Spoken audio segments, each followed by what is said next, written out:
Welcome into the professional sports edition of Hawks Nest. A lot to get to today. We're going to take a look at the Dak Prescott contract extension, the Jordan Binnington contract extension, and then the NHL and ESPN agreeing to a new broadcasting deal. I'm Clay Harrell, joined by Owen Korando. Owen, how's it going today? Good. How are you? Doing good. Let's go ahead and get right into the NFL first. Dak Prescott finally gets his long-term deal. You weren't sure what was going to happen there. It kind of seemed like he was going back, but obviously after he got hurt, wasn't sure. Let's just what do you make of that deal just to start? You mentioned it. He got hurt, so we weren't sure of what we were going to see from the Cowboys willing to give him. And, I mean, we got to see what he does this year, really, to see if that deal is even going to be worth it in the long term. 4-year, $160 million. I think that was one that people thought Jerry almost had to give to Dak just because they didn't get that long-term deal done prior to this last season, and then he gets hurt, and then you weren't sure if he was even going to get it. Do you think that is this their guy, or do you think it's still going to take a couple more pieces to get them a Super Bowl?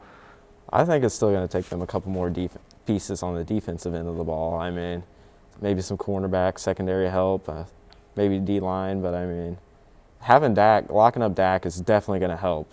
So you think he's up there like the elite quarterbacks in the game right now? Yes, 100%. I don't want to put you on the spot, but would you put him top 5, top 10? I would put him top 10 for sure.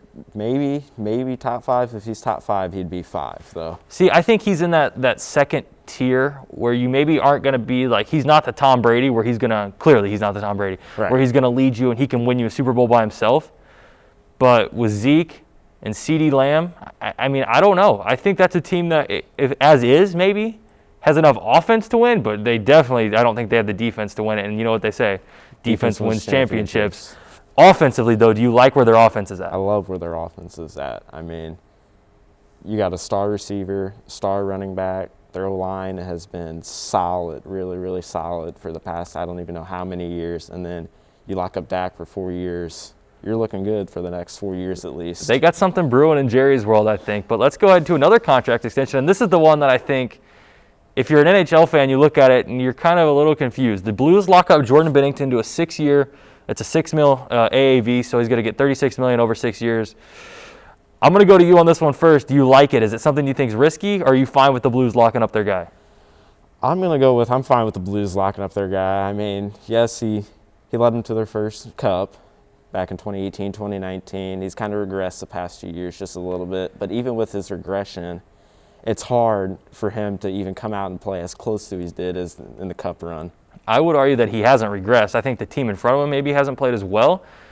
I'm going to go in the middle, though, right? I think I'm going to take the spot where I like that they locked up their guy, because I don't know if your backup, if Ville Husso's your guy, if you're going to be able to get another goalie that's of the caliber of Binnington.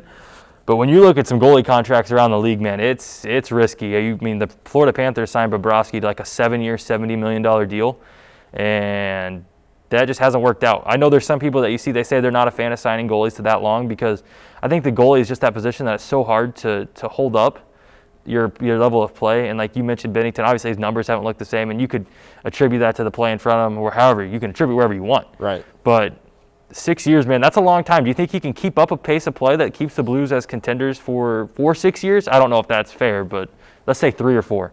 I think he definitely can for 3 or 4. 6 would definitely be a stretch, I think. Yeah, I mean, making that money, it's going to be tough to see what motivates him now. I think he's a guy, though, you've heard him say multiple times that he finds different ways to motivate him. And obviously there's people from the outside saying that maybe he shouldn't have been, he's not deserving of that deal, calling him a one-hit wonder. Obviously, we're both Blues fans, so that's why it's kind of an interesting topic for us. I think it's an interesting deal. I mean, I like it overall.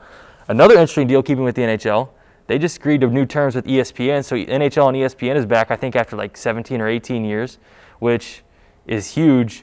And now you got, I think it was a 7-year deal they agreed to, and it's going to be like over 1,000 games on ESPN+. It's going to be like 25 regular season games per year, and they also get some of the Stanley Cup finals. Do you like that ESPN's coming back to hockey, or do you think that's something that they should have just stayed away from? I'm going to go with yes. I mean, I think that broadens their horizon just that much more. I mean, they already have baseball. They do Monday Night Football. You got, what else is there? They get the finals, man, for the NBA. Like, they got a lot. So, I mean, you just add to that, you're just adding to your viewers. So I think that was a great deal that they struck with the NHL. If they can get Gary Thorne back to calling hockey games, because I don't know if you went back and like watched just like from the late 90s, early 2000s, it might even be before that, obviously I wasn't born, but if you go back and watch Gary Thorne calling those games, it is electric. Like, he's right up there. He might be better than Doc Emmerich, but just for my time period, if they can get Gary Thorne back on the mic in that deal, I think it would be huge for ESPN. Yeah, that's, I mean. I don't know what else they would need to do to get him in if he would come back. I think he said he would. I love the deal for ESPN. I think it's going to be interesting to see how they run with it, how they do it, like as far as getting games on ESPN Plus and then getting games on ABC/ESPN. But I think in the long run, this is going to be a great deal for both parties. Yeah, of course. I mean. And that's all we have this week for the professional sports edition of Hawks Nest. We'll be back next week with the CMO and Pro edition. For Owen Korando, I'm Clay Harrell, and we say have a great week.